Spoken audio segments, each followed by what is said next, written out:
Masih ingatkah kalian nama Titus Bonai? Satu nama yang gah pemain timnas Indonesia suatu ketika dulu. Apa nasibnya sekarang? Jom kita semak video ini. Assalamualaikum dan salam sejahtera. Selamat bertemu kembali di channel Askalani Studio.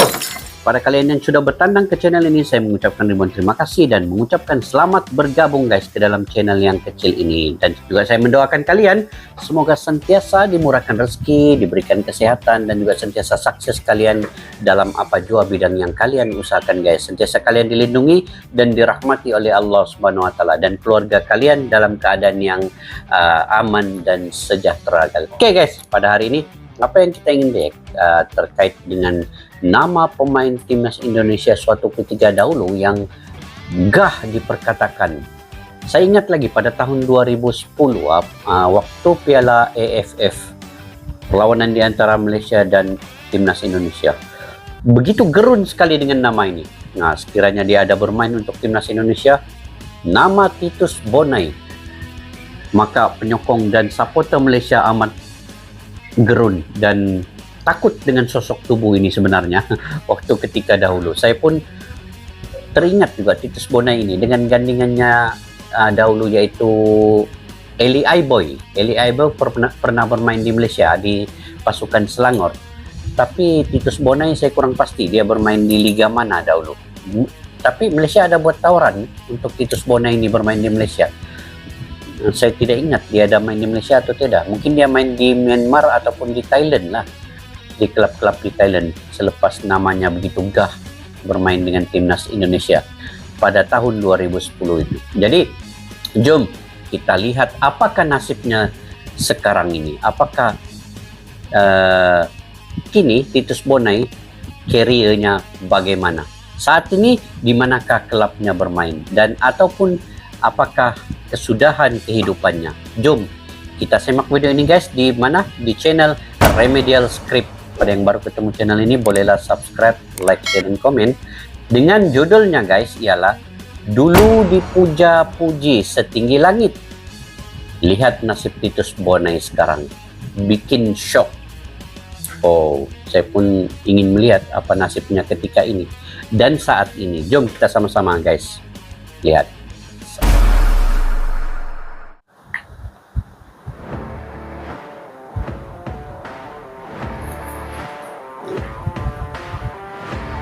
Berapa sudah umur Titus Bonai ini sekarang ya guys? Remedial Script, informasi tentang kejadian aneh, unik, dan menarik. Oh, oke. Nama Titus John Londau Bonai masih membekas bagi pecinta sepak bola tanah air. Kemampuannya di atas lapangan sebagai ujung tombak tim tak jarang membuat penonton terpukau. Gaya permainan agresif serta kemampuan dribbling bola yang baik, Titus Bonai selalu jadi pilihan utama pelatih dalam susunan line up utama. Baik di klub maupun di timnas Indonesia, sosok Titus Bonai sama mengerikan. Perjalanannya untuk menjadi seorang pesepak bola profesional hingga pernah dijuluki sebagai penyerang masa depan timnas Indonesia bukanlah langkah yang singkat. Titus Bonai, sang mutiara hitam asal Papua yang menjadi kebanggaan seluruh rakyat Indonesia. Kehebatan dan kemampuan mencetak gol yang tinggi saat itu, Titus Bonai digadang-gadang akan mampu menggantikan sosok Boaz Solosa, senior sekaligus idolanya. Pujian setinggi langit pernah dikecap pemain berpostur tubuh 1,69 meter itu. Dipuji tidak terbang, dihina tidak tumbang. Mental pesepak bola asal Papua itu sudah teruji. Dipuji tidak terbang, dihina tidak tumbang. Lalu bagaimana nasib Titus Bonai saat ini pasca jarang muncul di pertandingan sepak bola nasional? Mari simak ulasan lengkapnya. Namun sebelum ke videonya, yuk klik subscribe-nya dan nyalakan notifikasinya. Sudah subscribe guys. Titus John Londau Bonai atau yang akrab dikenal Titus Bonai lahir di Jayapura 4 Maret 1989 dari pasangan Agustinus Bonai dan Katie Windiwoy. Tak banyak yang mengetahui kehidupan masa kecilnya. Titus Bonai sudah bermain sepak bola sejak berada di bangku sekolah dasar. Atas dasar ingin mengikuti jejak pemain idolanya saat itu, Boaz 30 Solosa, yang kemudian lebih lah. membuat bocah ini mulai serius mengikuti perkembangan 37 dunia sepak kan? bola. Sepatu sepak bola pertamanya ia dapatkan sejak duduk di bangku kelas 5 sekolah dasar. Sepatu itu merupakan hadiah karena prestasi dan skillnya yang dinilai cukup baik untuk anak seusianya. Pada tahun 2001, tepatnya saat Titus Bonai berusia 12 tahun, ia kemudian bergabung ke Akademi Sepak Bola Persipura Jayapura. Dengan pengalaman dan ilmu baru yang didapatnya selama berada di akademi tersebut, membuat Titus Bonai percaya diri dan sangat antusias ingin menekuni karir sebagai pesepak bola profesional.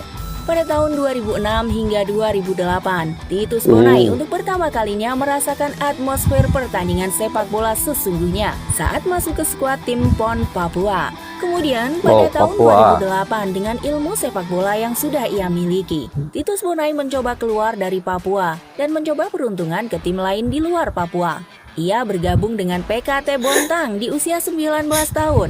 Selama semusim di sana, Titus Bonai membayar tuntas kepercayaan pelatih dengan sukses sebagai mesin gol di klub yang bermarkas di Kalimantan Timur tersebut.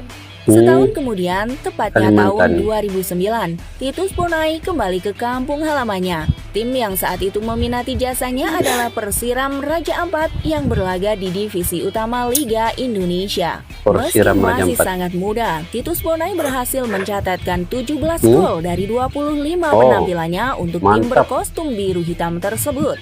Dari Titus Bonai ini guys, dia ada pula satu tim dengan Ali Aiboy kan di sini di Indonesia nih. Ali Aiboy itu dari klub mana tuh guys? Boleh komentar di bawah. Siapa yang mengetahuinya guys? Semakin disorot secara nasional dan disebut sebagai titisan Boaz Solosa. 2 tahun waktu yang cukup bagi Titus Bonai mengasah kemampuannya untuk klub kasta bawah. Pada tahun 2010, untuk pertama kalinya dalam hidup Titus Bonai berhasil mewujudkan mimpinya bergabung ke tim senior Persipura Jayapura sekaligus bersanding dengan idolanya Boaz Solosa. Di klub yang berjuluk Mutiara Hitam ini, Titus Bonai menorehkan 42 penampilan dan berhasil mencetak 10 gol. Ia pun menjadi striker masa depan Persipura saat itu. Dari sinilah Titus Bonai mulai merasakan turnamen kelas dunia seperti AFC Champions League dan Piala AFC Cup.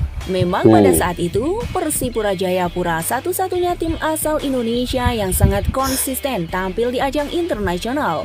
Di level Asia pun, naluri gol Titus Bonai tetap tajam. Aksi soloran serta skill dan juga akurasi sepakannya yang sangat tinggi membuat Titus Bonai mulai dilirik oleh Indonesia untuk membela tim nasional. Oke, tahun bermula jadi tim nasional. Hingga 2011, penampilan apik dan postur tubuh yang meyakinkan sebagai algojo ujung tombak membuat posisi Titus Bonai tak tergantikan di lini serang timnas U23 Indonesia. Bahkan pada saat mentas di SEA Games 2011, trio lini serang timnas Indonesia yang diisi Patrick Wanggai, Okto Maniani, dan Titus Bonai sangat ditakuti lawan. Namun sayangnya, di ajang SEA Games tersebut, Indonesia hanya gagal juara setelah di partai final gugur menghadapi Malaysia. Awal kehancuran karir sepak bola Titus Bonai sebenarnya bukan sepenuhnya salah pemain. Dualisme yang terjadi di tubuh PSSI di tahun 2012 hingga 2015 membuat beberapa pemain nasional kena imbasnya. Salah satunya adalah Titus Bonai. Tahun yang seharusnya membuat Titus Bonai berada di puncak keemasan karena dahaga puasa gelar menjadi berantakan. Di tahun 2012, Titus Bonai sudah sepakat untuk menerima tawaran dari klub Thailand Bactero Sasana. Namun karena terkendala ITC, International Transfer Certificate, serta pemberkasan yang terkesan dipersulit oleh PSSI, membuat Titus Bonai tak bisa kunjung datang ke Thailand. Sepak bola Indonesia di tahun itu bisa dikatakan sebagai salah satu sejarah buruk yang pernah tercipta. Gagal bermain di Thailand, Titus Bonai kemudian mencoba bangkit dari penurunan performanya dengan membela Sriwijaya FC di tahun 2014. Lalu Dia tak pergi lama, Sriwijaya. secara mengejutkan, Titus Bonai pindah ke klub Timor Leste, Karketudili di tahun 2016. Pergi Timor Leste Dari balik. sinilah awal tenggelamnya karir Titus Bonai, hingga pelan-pelan sosoknya mulai tersingkir dalam persaingan pemain terbaik di Indonesia. Gitu Titus Bonai keadaannya. tak hanya kehilangan panggung dan pamor, namun dianggap sudah kehilangan harapan dan masa depan di sepak bola. Satu-satunya harapan untuk karirnya terus bersinar saat dirinya gagal bermain di Thailand.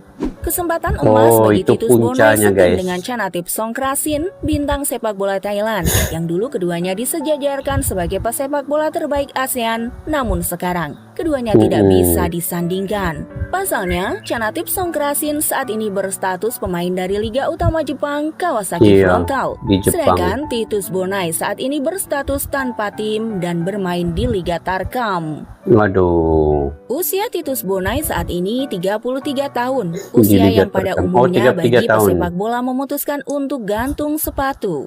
Tentu saja pilihan tak banyak bagi mantan pemain sepak bola, apalagi bagi mereka alumni Liga Indonesia. Antara melanjutkan karir atau memilih bermain di Liga Tarkam. Sebuah penampakan Titus Bonai sedang bermain di Liga Tarkam Ini Liga menggambarkan Tarkam. bagaimana sebenarnya kualitas Liga Indonesia yang tak bisa menjamin kesejahteraan bagi para pesepak bola. Namun semoga saja kita berharap sepak bola Indonesia bisa maju dan dibanggakan di masa Amin. mendatang ya guys. Oke Mudah-mudahan. guys, itulah rangkuman mengenai karir dan kehidupan dari seorang Titus Bonai. Kira-kira bagaimana menurut kalian? Jangan lupa tulis di kolom komentar. And see you next video. Titus Bonai, sebenarnya ini antara nama pemain timnas Indonesia yang sangat saya hormati sebenarnya, disebabkan oleh pernah bermain menentang timnas Malaysia. Begitu kami menggeruninya sebenarnya guys, masa menonton permainannya ketika menentang Malaysia, dan begitu kami rasa ketakutan bila kelibat Titus Bonai itu ada bermain di timnas sewaktu menentang Malaysia itu. Tetapi kini inilah nasibnya ya. Kalau mengikut puncanya tadi itu, apabila dia tidak dapat menyelesaikan dokumentasi ya untuk bermain di Liga Thailand, bermula dari situ karier Titus Bonai ini merudum, jatuh tersungkur ke bawah, dan kini dia bermain di Liga Tarkam. Mungkin sesuatu harus dilakukan juga ya oleh Persatuan Sepak Bola Indonesia untuk pemain-pemain bekas mantan pemain ataupun alumni pemain Indonesia, supaya mereka dapat menempatkan mereka atau memberikan mereka tidak kurang pun pekerjaan ataupun memberi jawatan atau tugas-tugas di dalam memimpin bibit-bibit muda yang ada di Indonesia. Sebab di Indonesia ini kawasan ataupun lingkungannya cukup besar guys, negaranya cukup besar, mempunyai 270 jiwa, jadi harusnya alumni daripada timnas Indonesia ini yang pernah bermain perlu diserapkan ke satu tugasan untuk mencari bakat-bakat baru, ataupun diberikan lesen jurulatih atau pelatih untuk mencari bakat baru umur 12 tahun, 14 tahun, 16 tahun. Mana-mana alumni yang berpotensi dan ingin ke arah menjadi pelatih, bolehlah mungkin dipikirkan oleh Persatuan Sepak Bola Indonesia itu sendiri. Saya ingat juga nama-nama seperti Andik Firmansyah yang pernah bermain untuk pasukan Selangor dan banyak mencipta kejayaan di pasukan Selangor Malaysia ya. Andik Firmansyah, Eli Aibo itu, mereka pernah menjadi juara 3 tahun berturut-turut waktu membantu pasukan Selangor di Malaysia mencapai kejuaraan Piala Malaysia. Jadi sebenarnya bakat-bakat dan kemampuan pemain timnas Indonesia ini apabila dibawa keluar daripada negara Indonesia untuk bermain di klub luar, sebenarnya mereka lebih menyerlah. Nah, saya ingatkan juga kepada Sadi Ramdhani. Kini Sadi Ramdhani bermain di tim pasukan Sabah FC. Cukup digeruni Sadil nih. Bila saja Sabah FC bermain, maka ada kelibat Sadil di situ, maka supporter-supporter pun akan berteriak ataupun memanggil nama Sadil. Jadi di situ kita tahu kemampuan dari pemain-pemain timnas Indonesia ini bila bermain di klub luar negara, mereka lebih menonjol dan menyerlah guys, dan itulah sepatutnya dilakukan oleh PSSI supaya dapat lancarkan dokumentasi sekiranya mereka ingin berhijrah ke klub-klub luar, sebab itu peluang untuk pemain itu sendiri mencari pengalaman. Jadi saya ingat itu saja guys kesudahan untuk Titus Bonai ini.